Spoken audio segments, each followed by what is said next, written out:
Hey there, I'm Larissa from Beekeeping Made Simple, and I'm going to talk about just some common problems and questions that come up when you are a beekeeper and pregnant.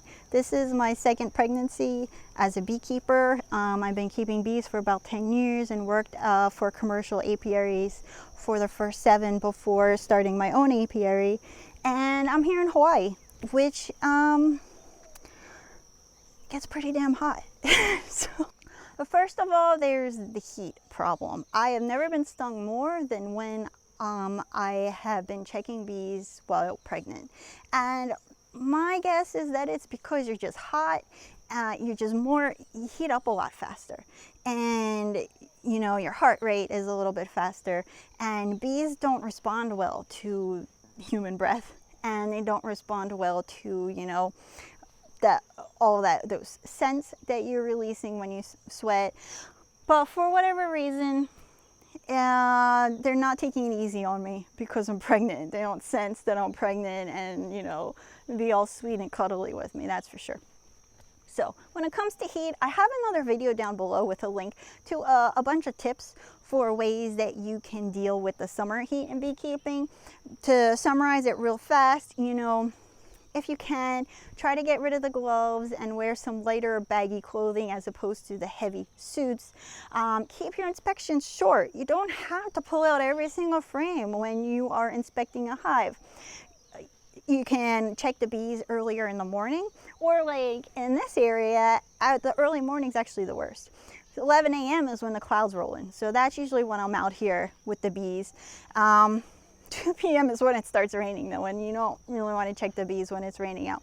Another trick that I really recommend, because especially I'm 6 months right now, so leaning over with this belly is super uncomfortable. It makes it even harder to breathe. So having a box, if you can have a box or a 5-gallon bucket even, something to sit on. Make sure you're not on a hill and falling backwards. You can sit and open a beehive. You don't have to stand up while checking your bees. And you know, another thing that I really recommend is just preparing in advance for everything. So you need to, you know, pull out a little bit more brood than you're used to in the late spring, early summer to prevent swarming. You need to harvest your honey a little bit earlier. You need to have all the equipment that you need ready so that you're not scrambling to put things together. But most importantly, you need somebody to call. That might be just your partner. That you don't have to teach them everything about beekeeping. What you have to do is, one, either have a suit for them. Maybe you're giving them your suit and you're just wearing some baggy clothes and a veil, or you're getting something for them. Even at the most hardware stores sell those like painters jumpsuits.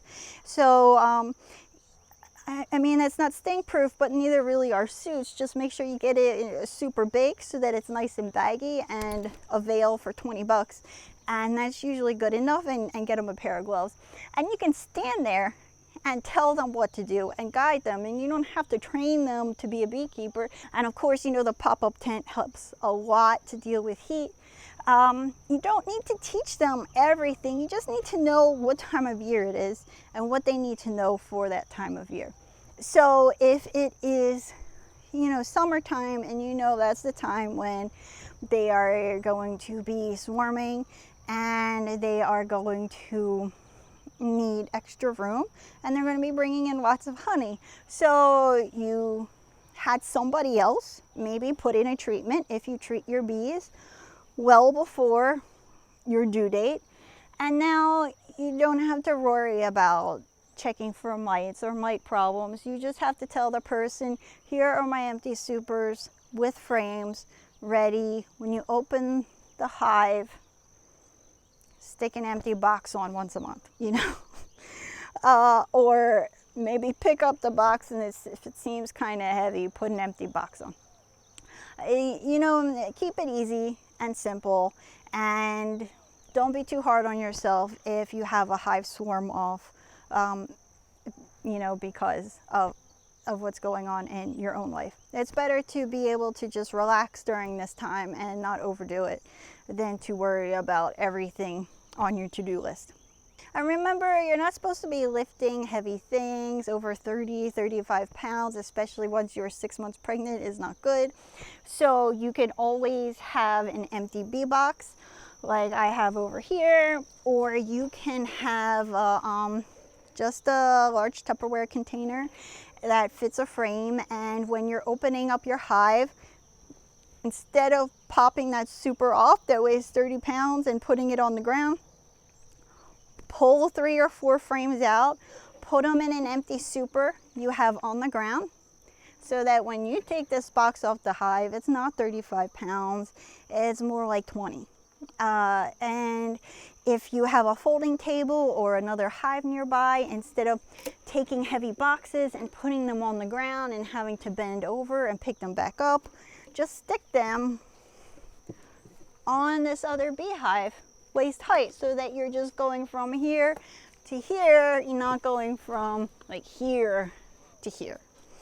And keeping those things in mind and being a little bit more aware of the heavy weight that goes on when keeping bees. I just met with my midwife a few days ago after shooting the video, but before editing it, and I wanted to add in a little bit of information that she also shared with me. I was complaining about this pain that I was having. Kind of felt like the baby was sitting on my rib cage, and making me have shortness of breath and just like making it really uncomfortable to sit. You know, pretty much like, I'd say like right here. And she was explaining to me that, one, she recommends not lifting anything over 25 pounds of weight, although the obstetrician I had seen recommended nothing over 35 pounds.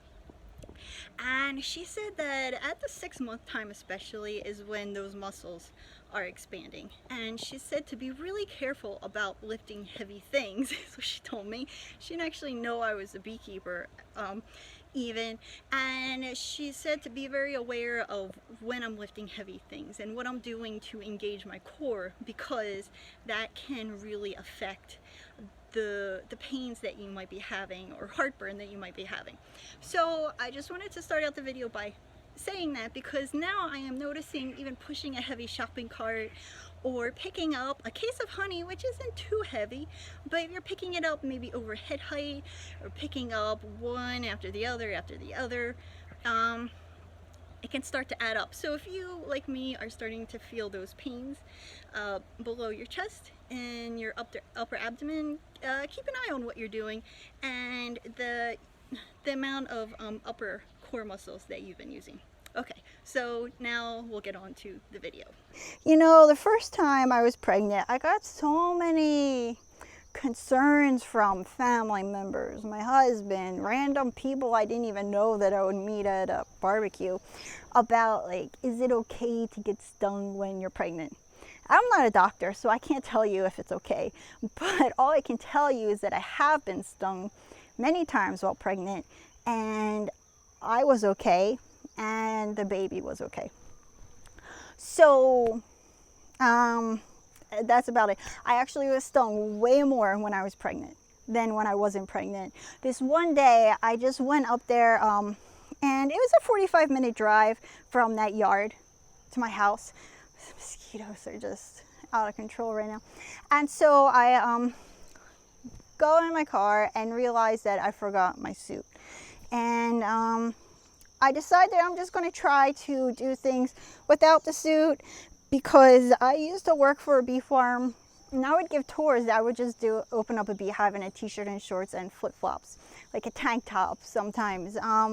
No gloves, no protective gear except for a veil, and I was fine and rarely got stung. Now I am working in a yard of 20 hives, not opening up one beehive, but I thought it wouldn't be too bad. But the mosquitoes were just so bad. It is kind of a rainy area, and mosquitoes love me. They were so bad, they were just attacking me, so I had to go and get some pants to wear. The closest store was Costco, and the only women's pants I could find at the store that weren't like stretchy pants were these navy blue velour pants. And so I bought them in like 3 sizes bigger than what I needed, even at the time, pregnant. And the bees went insane on these pants. I don't know if it just like looked too much like a bear. Maybe they don't like fuzzy material. They went insane. I got stung roughly 30 times, and I pulled out a whole bunch of stingers from the pants, like that I didn't even feel, and it didn't even go through the skin because they were so baggy, but they were a little clingy in the thighs and butt. And then I was stung on the arms a little bit. And you know, it was mostly through the pants, so which is better because that venom sac isn't, you know, pumping venom into your bloodstream. But I was fine. I was fine later that day. I was fine the next day, and I had no problems. So that's all I can tell you is my personal experience. So I hope that helps you. Congratulations if you are expecting at this moment and are hot and tired and sweating a lot and feeling like you don't want to open the beehive. It's okay. I feel the same way. If you're thinking about getting started keeping bees, check out our free getting started guide at beekeepingmadesimple.com, and it has the 7 steps that I recommend you take before you buy your bees. If you'd like to see more beekeeping how-to videos, we update them every week, so hit the subscribe button, and then I think there's a bell you're supposed to hit, and that lets you know when new videos are actually out. Thanks for watching. Bye.